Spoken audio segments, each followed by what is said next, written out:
of deliberating and consulting the Attorney General, the Uganda Law Society, Director of Legal and Legislative Affairs in Parliament.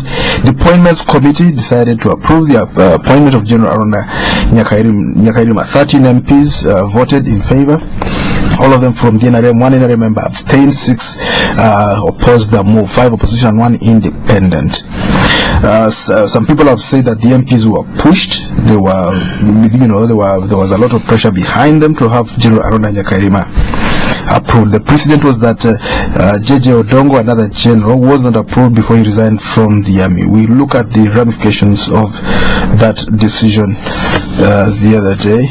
We'll also talk about the presidential anti-poverty eradication drive. President Museveni has embarked on an effort to remove poverty from this country once forever. He has launched an initiative headed by his dear brother General Salim Saleh and Brigadier Prosy Nalweiswa, a Bush War veteran.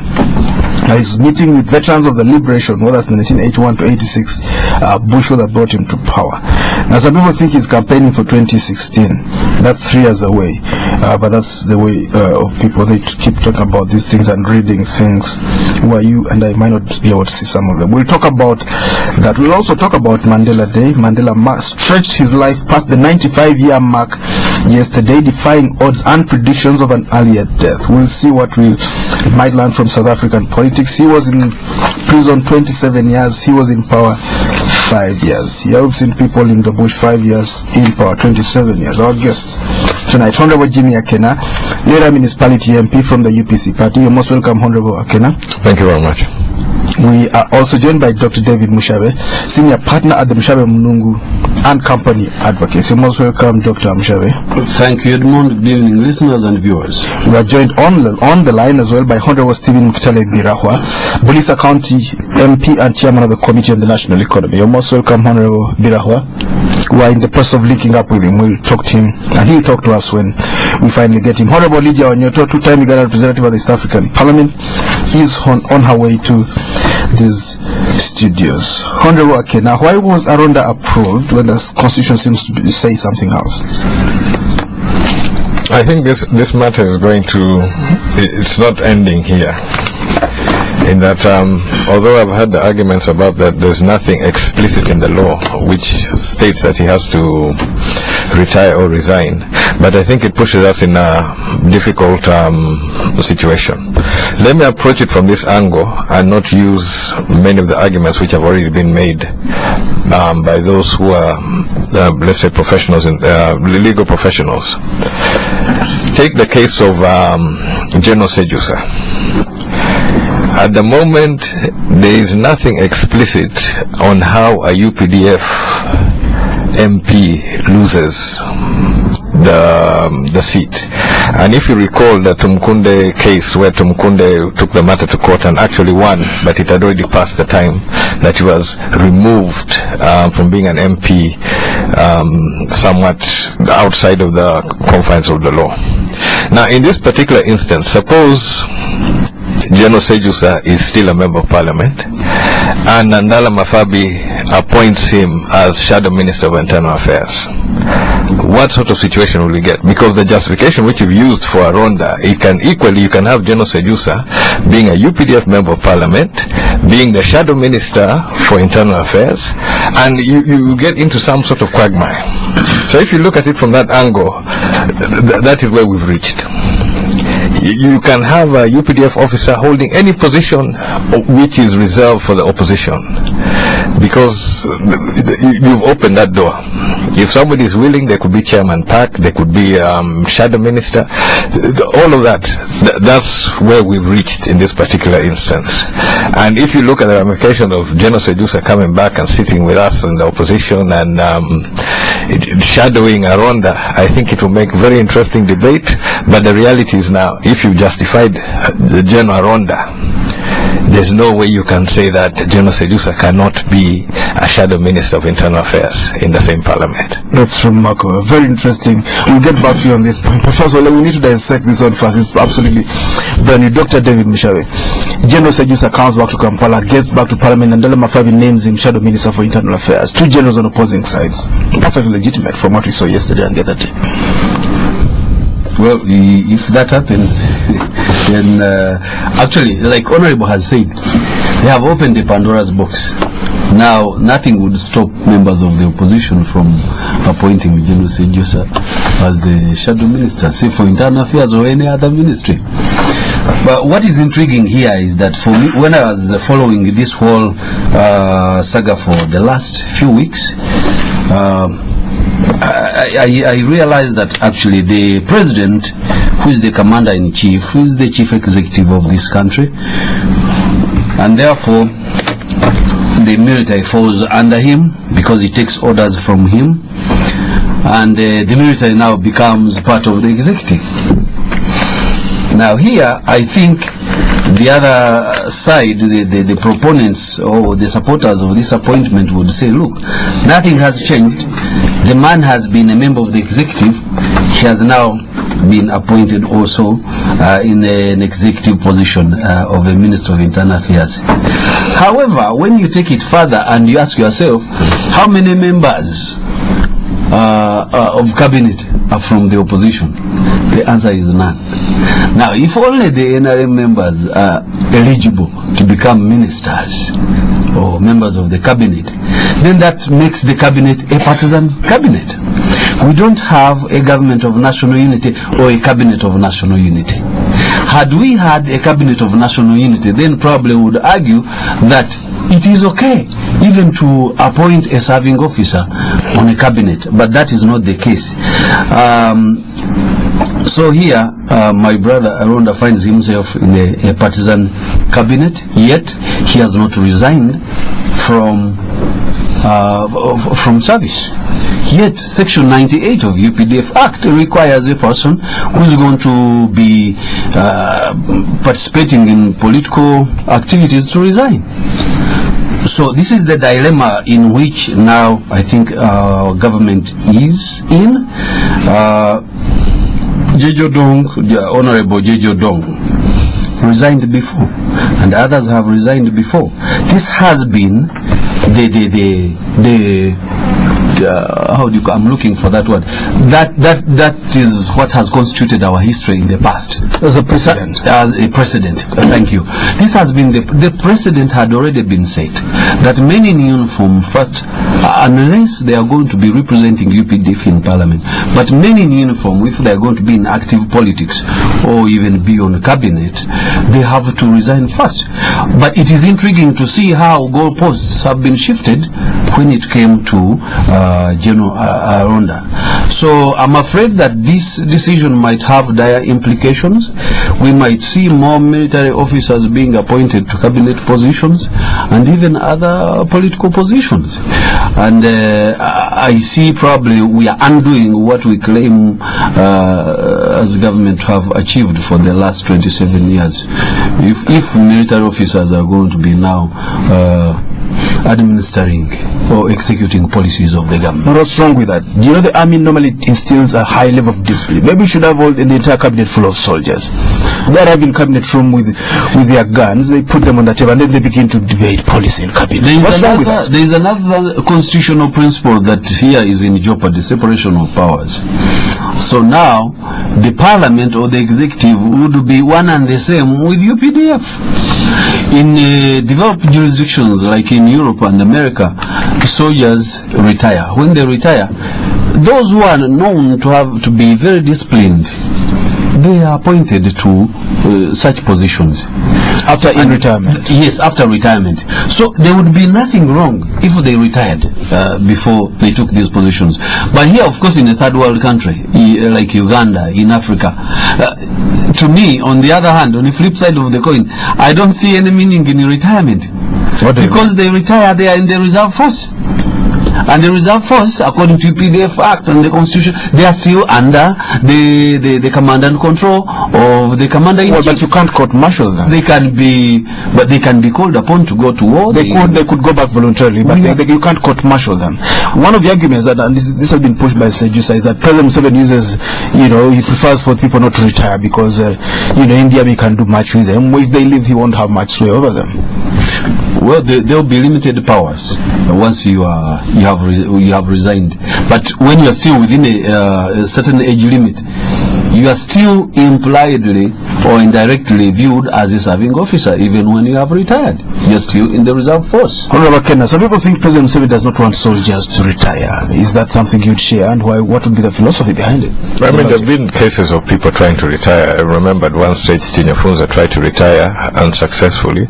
There's been this tug of war from time to time. Somebody wants to retire, and the process of retiring should actually be, in a normal situation, should be a very simple affair. But it is clear that the powers that be would prefer serving officers to remain within the folds of the army.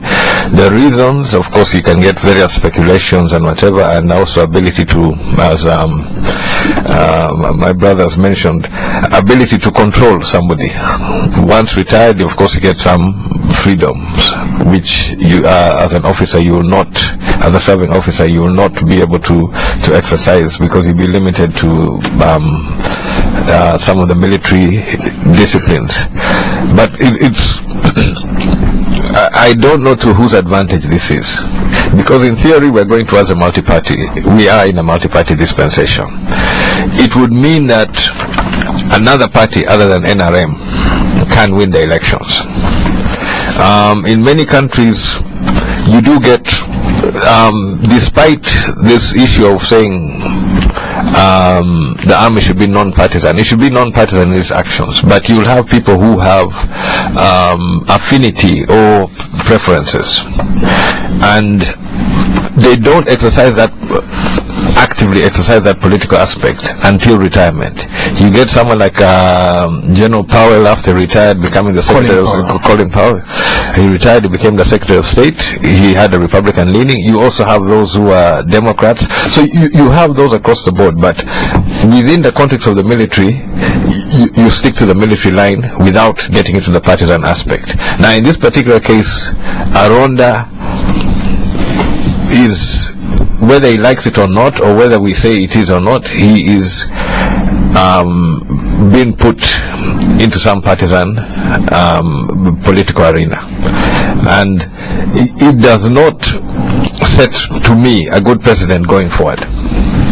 If we're going to have separate, to get the army to be a professional, non-partisan army, which would serve under any elected government, which has the approval of the people, we should not be tampering at this stage. We should be moving further towards separating it and having such a situation whereby at the end of the day the people will decide, and the army will respect the wishes of the people and will ensure the territorial integrity of Uganda. All right. And not get involved in the partisan battles which us as politicians have to fight. Listeners, this is Spectrum on Radio 1. Tonight we review the week of guests. Honorable Jimmy Akenalira, Municipality MP from the UPC Party. Dr. David Mushabe, Senior Partner at the Mushabe Mnungu and Company Advocates. Honorable Stephen Mukitala Birawa, Bilisa County MP, Chairman of the Committee on the National Economy. We also expect to be joined by Honorable Birawa will be online. Honorable Lydia Wanyota will join us here. She's been to the East African Parliament twice. Honorable Birawa, what do you read in this General Ronda approved? You are not in the appointments committee, but you know he was approved. What's your reading of that? Is that constitutionalism, or has the constitution been set aside or compromised, as some people have said? Yeah, good evening, Radio 1 fraternity, and thank you so much, Edmund, and fellow panelists in the program. Sorry, I was on Entebbe Road and could not beat the jam to join the studio. It's not my manner to come late ever. Yes, I think Ugandans have been making earlier debates. Just a few weeks we had a debate with my friend Gerald Karohanga about when he was doing the debate of that third term as a very important debate, and I said I think Ugandans need to study the constitution in totality to understand if we are really, after 20 years of, close to 20 years of the 1995 constitution, we had areas we need reform, and I have been mentioning that we need to clearly decide in our construct of the constitution whether we need parliament, a parliamentary democracy where the executive submits to parliament, or our Katogo, I'm using Katogo to make listeners understand, whereby it's a contention and like that the president who is elected under adult suffrage does not submit necessarily to the parliament. I think given the years we have moved, it's one area we may need to review, and if we did that, then some of these issues have to be reviewed. The other debate also has been that is it time to review the role of the military in our politics? Aware of the history where at the stage of nation building we saw that we have come from anarchy, we have come from militarism, that we needed a transition where army is there as listening force. Now this is also another area which we need to engage as citizens of this country at this point in time. And the moment we start discussing General Ronda being appointed, the name General Ronda being appointed by His Excellency the President by the name of Yoweri Kaguta Museveni, then we miss the point, because these are mortal beings. They are here today. They may not be here, God forbid. We need to start engaging the constitution. We need tomorrow. The leadership we need tomorrow. The role of the army we need tomorrow. The powers of parliament vis-a-vis the powers of executive. And if we look at this without focusing on the individuals now at play, we may have a much more. We may be adding value to the debate. So I see a lot of sentiments coming in. I see, of course. I can also see globally. I've been getting some messages and some asking me, are we a quasi military and therefore pseudo democracy because of this? I want to say that even with limitations of the mandate of Parliament, it is up to us as Parliament. The President appoints, we are the ones voting. So for me, I think it is the Parliament on the spot. I'm not a member of the Appointments Committee. If what they did and in their wisdom think it's right, we are going to be judged by the future, and the future will be able to tell if we are running the country to the direction it should be running. So for me, I would really want us to take it right from. And one thing I've liked, the testing of the constitution, the consultation of the law society. I would even want the constitutional court to be petitioned, and so because we are testing our systems, but the moment we put in names, we have a lot of angers, we have a lot of anxiety. The only caution my worry is, because the generation of leaders who have been here for now close to 30 years, their time naturally will go. The concern could be that tomorrow when a young agile man comes from a military background and happens to be the president, because the leaders we have are tested, they are mature, they have some speed governors in themselves.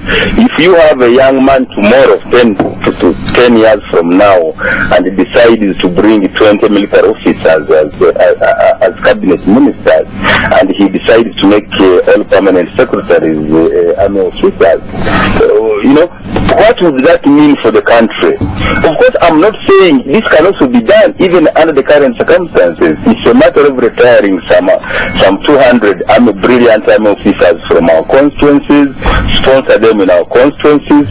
They will come as MPs who have been retired from the army, and they will be appointed ministers, and they will salute. At that time, I hope I will not be in parliament. They will salute when they will be in parliament. In political science, I think the debate we are talking about is that of separation of powers and checks and balance. Do we have separation of powers? Are we having a fusion? Are we about to see a fusion whereby we can have so many army men in parliament, in cabinet, in public service, for example, as permanent secretaries, to the extent of risking, possibly in the diplomacy, to the extent of becoming a fusion? Because the moment the checks and balances and separation of powers that question, then it becomes a political fusion. So for me, I would like people to go into this debate with open hand, without looking at one man called Ronda and our senior, His Excellency, the 17th November called President Museveni, because we should look at the constitution post President Museveni, post 9th Parliament. If we do that, then we shall make a good constitution judgment, then we could make a good constitutional review. Right. But as I've said, this country is due for more than 12. I did list. I have 12 constitutional reviews which we ended yesterday, including the very important issue of the role of the president, the powers of the president, the powers of parliament. We must engage in this debate. Honorable Birawa, before we go for this break, our scenario just came up, Honorable Kena was saying here, and he said that since we now know that soldiers can be members of cabinet, suppose General Tinyefuza came back tomorrow, these days they call him, he's known as Sejusa, and Nandala Mafabi appoints him as Shadow Minister for Internal Affairs. What kind of scenario would we have there? Yes, I am yet to hear from the military establishment. I don't think as per now. My imagination, my simple imagination is that Sejusa is no longer a member. Well, I mean, let's get the names out. Let's look at the scenario. He could be another general, or maybe Eli Tumwin, another general, but let's leave the names out. Yes. They could be appointed there in Parliament. They could be appointed Shadow Minister for Information. Yeah, if I can tell you, let me tell first of all, I believe in a developmental state. I somehow can even support in our developing world some benevolent dictatorship. I would have no. I've already given you a scenario that is possible to strong military men who you can push as long as they have competence, as long as they have. But this is not the kind of the design, the aspect of the democracy we have given in the constitution. So I think the litmus test is what we have put in the constitution and what could be desirable. So for me, I'm saying that we should question if this does not open a door for again militarization of our politics, because as a student of political science, I'm aware part of the Ugandan problem right from 1967 was the militarization of the political question when there was a contention between Milton Obote and Uganda and UPC and Uganda, and the military was brought in, and that's what I reminded the Amins that actually you mean we are the ones keeping these politicians in power, and since then we have seen the military. So the point I want to the argument I'm advancing, are we as Ugandans saying we have seen enough of the military and it's time for them to go and keep the barracks, or we are saying that we can no longer delink the politics from the military and let's actually bring them in the forefront? I would want us to be open so that we don't continue having this debate which does not improve the welfare of Lista and other places. We need to be clear. What exactly do we want? In Lista, you already have the oil. Other places, they have anything. Let's take a break. Honorable Birawa, please stay with us. We'll pick up this debate and continue with it. Do stay tuned. This is Spectrum. Be the first to record from both the front and back camera at the same time. Be the first to listen to your photos. Be the first to print your albums from your phone directly. Be the first to control your phone by just waving your hand. Be the first to scroll using just your eyes. Be the first to own a Samsung Galaxy S4. Get your Samsung Galaxy S4 from Airtel and enjoy 15 GB data valid over 3 months, 24 months warranty, and ADH cover valid for 24 months. Dial *175*2# to activate your bundle. Be the first to own it, only from Airtel. Officer, this time I'm going to throw away all my pangas and knives because you said they help in transmitting the banana bacterial wilt disease. Take heart. If you've learned them, you can still use them. The banana bacterial wilt is transmitted by insects such as the stingless bees that visit male birds to feed on sap that oozes out when the banana flower fall as the insects feed. They also bring in the bacteria that enter the banana plant through the wounds left behind when flowers fall. To stop the spread of insects, remove the male birds as soon as the last cluster is formed, whether you have the disease or not. Because removing the male bird using a pruning knife spreads the disease, use a fox stick. This message is brought to you by National Agriculture Research Organization, NARO, together with National Agricultural Advisory Services, NADS. One night, one stage. This is the moment. Club Music presents the 2013 Music Video Awards. Uganda's first ever Music Video Awards is going live this September. Do you have the video that will be voted Uganda's best? Then log on to club.co.ug and let's get the Club Music Video Awards started. The Club Music Video Awards, brought to you by Club. Tastefully different. Not for sale to persons under 18. Spectrum on Radio 1 FM 90. Welcome back on Spectrum. Tonight we review the week. Our guests tonight, Honorable Jimmy Akena, Lira Municipality MP from the UPC Party, Honorable Stephen Mukitala Birawa, Bilisa County MP, Chairman of the Committee on the National Economy in Parliament. He's on the line. Dr. David Mushabe, Senior Partner at the Mushabe Mnungu and Company Advocates. We'll get back to Honorable Birawa. Honorable Akena, talk to us. The Law Society seems to think that Arunda Nyakairima was above board.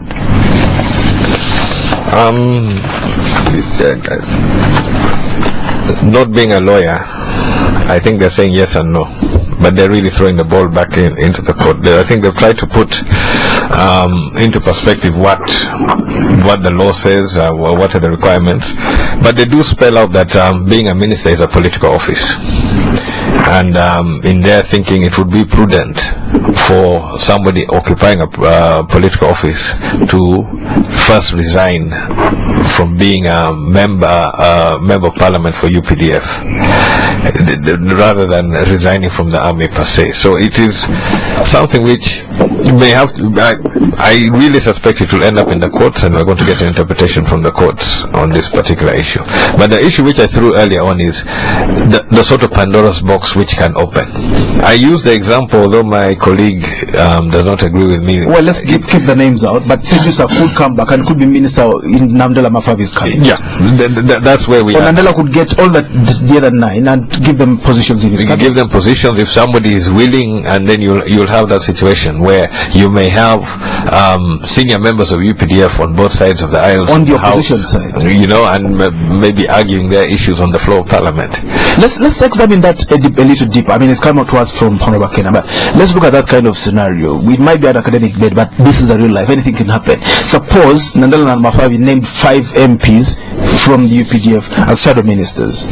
Let's not rule anything out. Let's test the waters. That would not What work. would happen in State House that night? Let us not be theoretical. It would not work.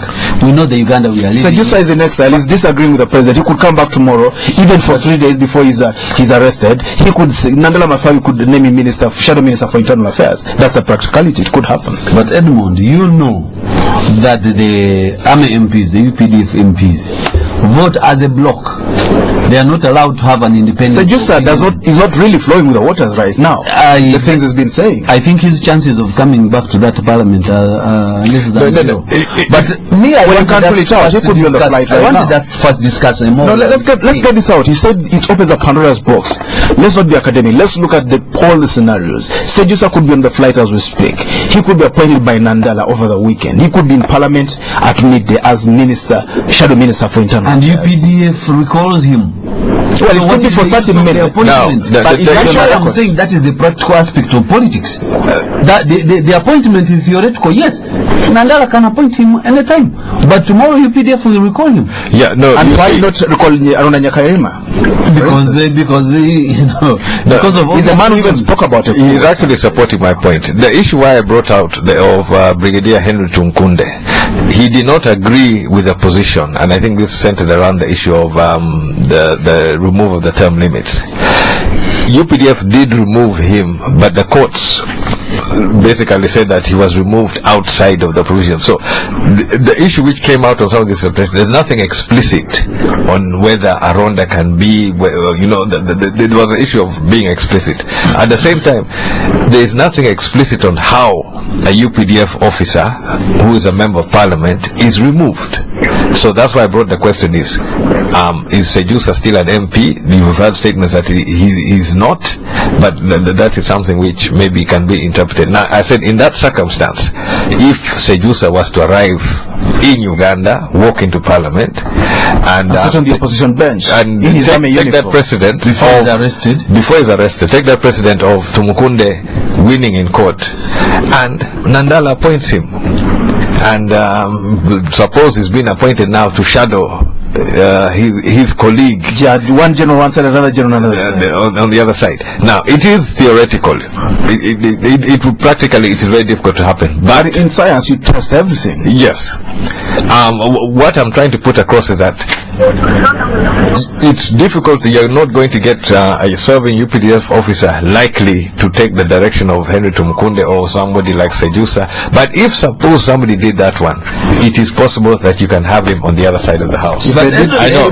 My brother David is talking that the practical aspect and that sort of thing, there's going to be, of course, whether it is within the confines of the law, something will happen, and it will not come into reality. But the whole issue is that is a sort of Pandora's box you've opened. And also, on if they did that, UPDF they might not be able to get their ration. The UPDF representatives in Parliament are known to be non-partisan.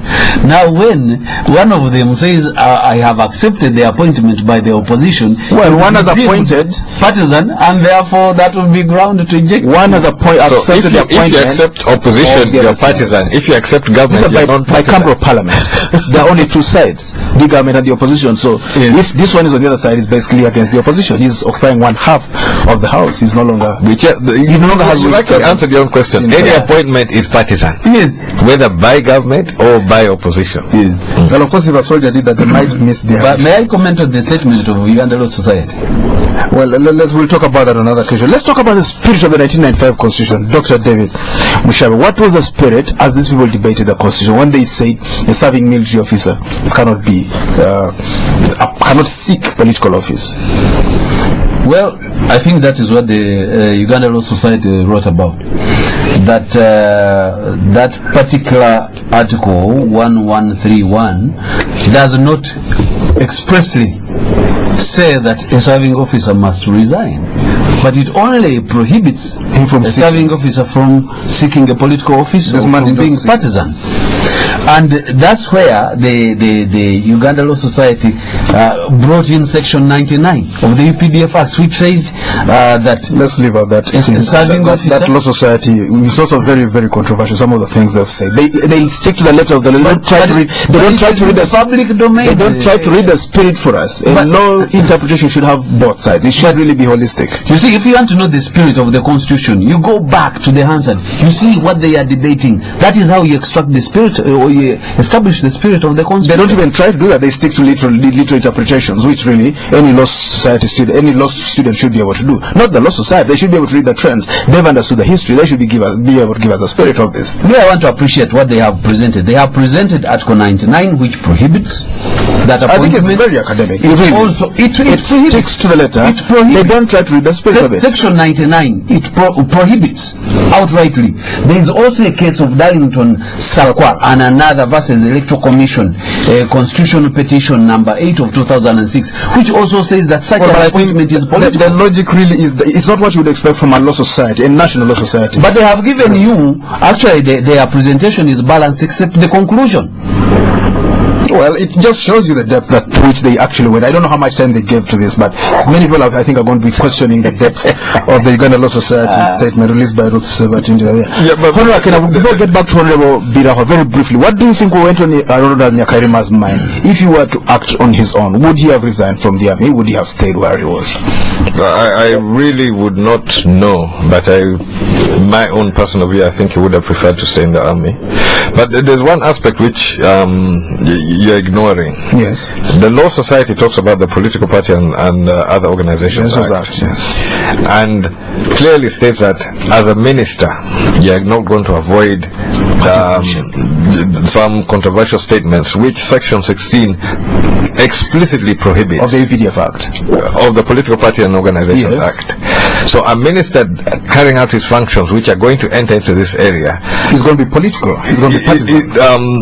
As a serving officer, you're going to be in violation of that provision of the Political Party and Organizations Act. Right. How to get around it, I don't know, and especially when you're dealing with internal affairs. And I've had my colleagues in 4GCs declaring that they're going to be back on the streets. On the streets, yeah. And of course, in internal affairs, we have the police, headed by a general, who now the minister is also a general. We don't know whether he will put on police uniform or he will stay with a military uniform. Maybe he'll have both a shirt for one side and a trouser for another. We really don't know. Let's get back to you, Honorable Stephen Birahwa. Do you think we'll see more soldiers in cabinet? One. Two, do you think soldiers will be allowed to retire freely from now on? Edmund, of course, one would call this a precedent. As I've already told you, I have more respect for the President Yoweri Museveni, given his maturity and seniority. I'm only saying, I don't know what would happen 10 years from now in an event that you had a young man in that seat with the possibility of misusing abusing that power. But also, before I even respond to that directly, is